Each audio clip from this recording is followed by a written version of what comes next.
I take this time to bring to the attention of my colleagues activities that will take place this week in New York with the United Nations and the request that has been made by the Palestinians that they will seek status as an independent state and full membership in the United Nations. Mr. President, it is clearly the position of the United States, it's clearly, I think, the position of the international community that there needs to be two states, a Jewish state of Israel, along with an independent Palestinian state, living side by side in peace. But the only way that that will take place is through direct negotiations between these Palestinians and the Israelis.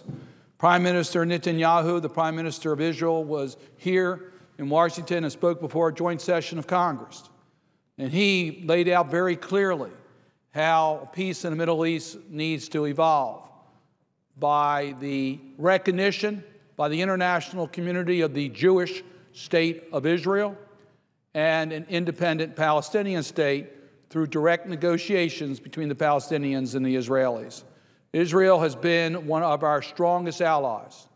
They have been a loyal ally to the United States. We share common values, and it's strategically critical to the United States, particularly in that part of the world.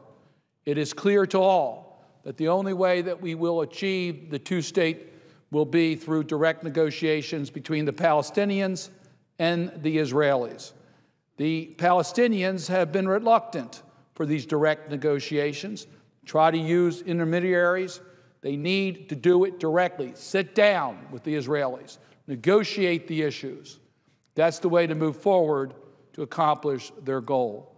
The action they're seeking in the United Nations will be counterproductive. Mr. President, we have gone on record, every single one of us in the Senate of the United States, in Senate Resolution 185, a resolution that I brought forward with my colleague from Maine, Senator Collins. It passed unanimously by the United States Senate. It stated very clearly that if the Palestinians were to pursue this unilateral action through the United Nations, that would not advance the peace process, that it would be counterproductive to the objectives of the Palestinians to establish an independent state. This past week, Senator Collins and I sent a letter to President Abbas, the president of the Palestinian group. We told him that we felt that trying to go directly to the United Nations and circumventing the peace process would be a lack of good faith in peace negotiations, and that it would have repercussions on United States foreign policy.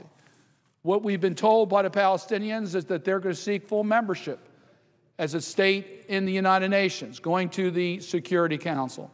Mr. President, that's not going to succeed. We hope that the Security Council will recognize the inappropriateness of such action and will not take it up or will not provide the necessary support to forward it to the General Assembly. In the unlikely case that it were to get the necessary support in the Security Council, the United States has made it clear that it would veto any such action for good reason, because it would be counterproductive to achieving the objectives of two states living side by side in peace. The Palestinians may go to the General Assembly, and although they can't get full membership, they could try to advance a resolution within the General Assembly of the United Nations. And we know the numbers. We know what could happen. But I must tell you, seeking some form of recognition through the General Assembly, circumventing the peace process and the Security Council, will be harmful to advancing the peace process and the objectives of the Palestinians for an independent state. Let the parties negotiate directly in good faith. Israel has indicated that they're prepared to do that. They have been prepared to do that. Negotiate in good faith through direct negotiations.